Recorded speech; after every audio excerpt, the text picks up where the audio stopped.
25 seat से ज्यादा JDU नहीं जीत पाएगी। अगर जीत गई तो मैं राजनीति छोड़ दूंगा। प्रशांत किशोर के ये शब्द आज बिहार की राजनीति में सबसे ज्यादा चर्चा में हैं, लेकिन नतीजों ने सब कुछ पलट दिया।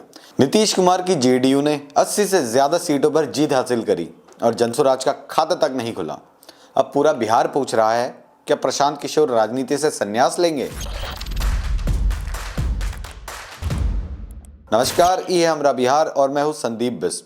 आज हम बात करेंगे बिहार चुनाव 2025 की सबसे चौंकाने वाली कहानी पर। प्रशांत किशोर, जिनकी पहचान देश के सबसे बड़े चुनाव रणनीतिकार के तौर पर रही है, जब खुद मैदान में उतरे तो जनता ने उन्हें करारा जवाब दिया। पीके ने कहा था कि जनसुराज बिहार की असली जनता की पार्टी होगी, लेकिन नतीजे में उस जनता की हवा का कोई असर दिखाई नहीं दिया।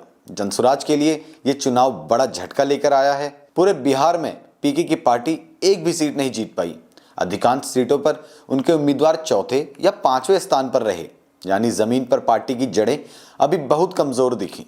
पटना की चर्चित कुम्हरार सीट से गणितज्ञ और लेखक प्रोफेसर केसी सिन्हा मैदान में थे, लेकिन उन्हें सिर्फ 15,017 वोट ही मिले। तीसरे नंबर पर रहे, यानी कोई खास मुकाबला नहीं कर सके।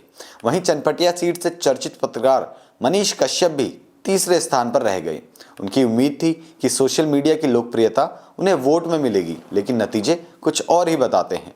मोकामा सीट से पार्टी के एक और चेहरे पीयूष प्रियदर्शी, जो दुलारचंद हत्याकांड के बाद सुर्खियों में आए थे, उन्हें भी जनता ने नकार दिया। उन्हें मिले 19,365 वोट और वो तीसरे स्थान पर रहे। इससे साफ झलकता है कि जनसुराज का जनाधार फिलहाल सोशल मीडिया की सीमाओं तक ही सिमट कर रह गया है। पीके जिस जेडीयू को 25 सीट तक सीमित बता रहे थे, वहीं पार्टी अब 80 से ज्यादा सीट जीत चुकी है। अब तक के रुझानों में जेडीयू 80 से ज्यादा सीटों पर जीत दर्ज कर चुकी है। मतलब प्रशांत किशोर की भविष्यवाणी पूरी तरह गलत साबित हुई है। अब सवाल सिर्फ इतना है, क्या वो अपने वादे पर टिकेंगे और राजनीति छोड़ देंगे, या फिर इससे भी वो राजनीतिक बयान बताकर खारिज कर देंगे। इस चुनाव में सिर्फ जनसुराज ही नहीं, बल्कि पूरा विपक्ष धराशायी हो गया। आरजेडी सिर्फ 26 सीटों पर सिमट गई, जो उसके लिए ऐतिहासिक गिरावट है। कांग्रेस महज 6 सीटों पर, जबकि सीपीआई-एमएल को सिर्फ 3 सीटें मिली। महागठबंधन की बाकी पार्टियों की हालत तो और भी खराब थी। स्पष्ट है कि इस बार एनडीए की लहर के सामने विपक्ष पूरी तरह बिखर गया।